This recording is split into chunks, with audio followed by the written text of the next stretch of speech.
Our horses get half days, so they'll get switched around 12 or 1 o'clock, these two guys. And I'll get my afternoon team, Sophie and Brian. Two Belgian drafts that I love dearly. They make me happy.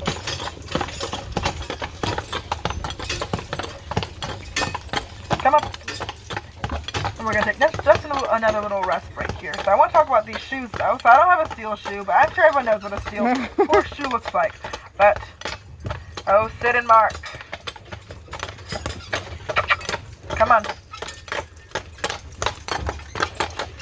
That's not where we wanted to go. We wanted to go over here. Alright, well, he's totally going to go and try to get a lead. Yeah, I already see him. He specifically stopped really close by the tree for a reason. He's not fooling anybody. But we've all seen a regular steel shoe. Have you seen one of these? No? Maybe so? Small ones. This is a rubber shoe with steel inserts. So the rubber shoe with steel inserts help with traction control and shock absorption. It goes on the front 2 feet of the horses. Their front feet are just a little bit more sensitive than the back feet. So we make sure we put on a special shoe for them. So that way it's easier on their body and it's not as hard as them on their joints and stuff. If a shoe does come off during a tour, perfectly fine if it's one of the back shoes. But if it's a front shoe, we usually get it changed as quick as possible because, like I said, we don't want them walking on this road without any shoes on. But so straight up this road will lead you to Harrisonville. Harrisonville is also known as the Village. That's where a lot of permanent residents stay. They used to stay downtown, but it got a bit too noisy with all the tourists and the carriages around, so they moved it up here. Where it's a bit quieter, and then also it's at a higher elevation, so in the wintertime it helps with the temperatures and the snow. Makes it a bit warmer, and then also a little less snow than if they were to be right downtown. Dowd's Market is also open year-round to the tourists and the residents, and so they have a general grocery store up there just so that way they don't have to come all the way downtown and come back up, which is nice. But they do use Dowd's Market year-round. And then Sid and Mark, so they're a pretty good sized team. They're I want to say about medium size. They're not too small, not too big. They're just kind of the perfect size. We do have some pretty big horses though.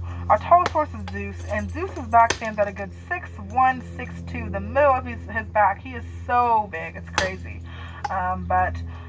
So there's Zeus, the tallest one. Zeus used to be a Grand Hotel horse. He wasn't really originally our horse. And then PK weighs 2,300 pounds. That's a really big horse. So he would pull the 3-team carriages and he'd pull a lot of people around. Hey, come on, let's go. Sit and mark, let's go. Come on.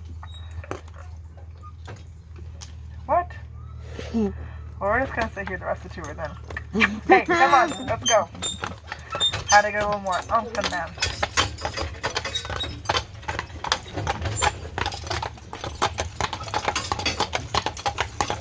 Also, if anyone has any questions, do feel free to ask me. I love answering questions. I'll try my best, and if I don't know something, I'll just make it up. No big deal. So yeah, does anyone have any questions they'd like to ask me? I saw a few kids back there. Do you guys have any questions? No, what in the world? Really? Interesting. Well, if you guys think of any, just let me know, alrighty? Also, if you guys are wondering, Sid and Mark, so even if they are not harnessed in their corral, they will still be the same way. It's always Sid on the left, Mark on the right. You'll see them in that big corral over there, because also every other day our horses get 24 hours off, or every other couple days they kind of do, and they'll go into this corral. And when they go in that corral, they'll still be the same way. Sid on the left, Mark on the right, and they'll be in twos. And like, let's say I maybe put Sid in there for a little bit, and Mark's coming later. Sid will try to find another house to sit in twos with. It's pretty funny. The 3-team horses will do this too.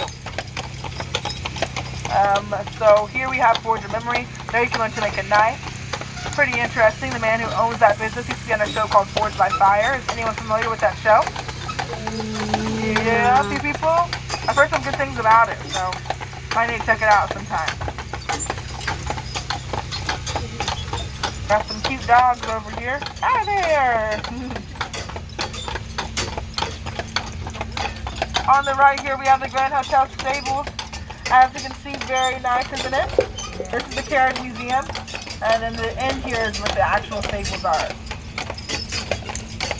That carriage right there, the wooden one in the corner, that actually held 5 different U.S. presidents.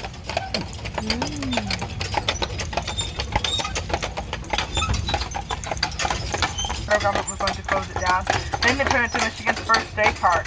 When it was a national park, it was the second national park in the nation. Next to, does anyone know what the first national park was? Yellowstone. Someone kind of whispered it back there. I heard you though. Good job. Yes, Yellowstone is it was the first one. And now here it is. It's Mackinaw Island State Park. It's very pretty here. Downtown, we're looking a lot of left and looking a lot of right. But if you look left here, we'll see lots of trees. And if you look right, we'll see more trees. So, yeah, that's going to be our view for the rest of the tour. So that's okay, because I still have plenty of stuff to show you. Lots of interesting things. Oh, what's that? Well, oh, I don't know. We're both going uphill, so we're just going to let them go. Yeah, Randy. Come on.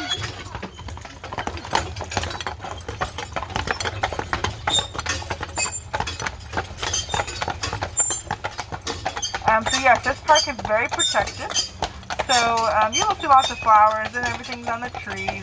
You guys may want to pick those or, you know, touch it just a little bit. Please do not, because if you pick a flower here in this park, dandelions start at $50 and just goes up from there. 1 trillion flower, I think, is about a $300 to $500 fine. Either way, super expensive, right? Yeah. One guy didn't know about this rule, went and picked a bunch of flowers, got a $15,000 fine. He did, yeah. Geez. So let's just keep our hands to ourselves. That was a pretty expensive bouquet he had, and I really hope he gave it to someone special. Come on, let's go. There is also no camping or campfires here in this park. So 83% of Mackinaw Island is state park. So that means that if a fire were to go undetected in these woods, it would take about 24 to 48 hours for the whole island to burn down. So yes, no campfires or camping.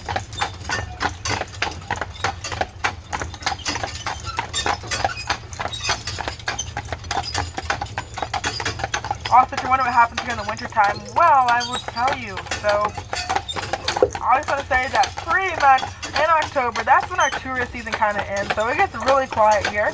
I go home in October, sit in March, go up to Pickford, Michigan, where they'll stay for the winter around October too. And but what's left here on the island is the permanent residents, and like I said, about 500 of them.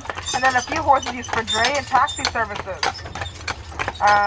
The residents will use their bicycles to get around town until it starts to snow. It does snow a lot here, so then they will use their snowmobiles to get around town. They'll use the lake to cross, they'll use the ferries to cross the lake, and then when the lake freezes in about February, they will use their snowmobiles to get across the lake too. Come up. You'll also use like the airplane too. They have an airport here. Also, if anyone was wondering if we have wildlife, we do have some wildlife here. So we have some squirrels, some chipmunks. We also have some deer. One season, some deer got stuck here. When the water unfroze, it was 1 lucky buck and 4 does. They had some babies. So yes, we do have some deer. I don't know. I see. So there's a pacifier here in front of me. You guys can't see it, but I think there's about 3 pacifiers. Yeah. That are like, you seen a couple too? Yeah. Yeah. There's been a lot dropping, and then yesterday there was like a little kid's shoe just hanging in a tree. It looked really cute, but yeah, lots of things are getting lost here in this park. Come on, scoot over. Sorry.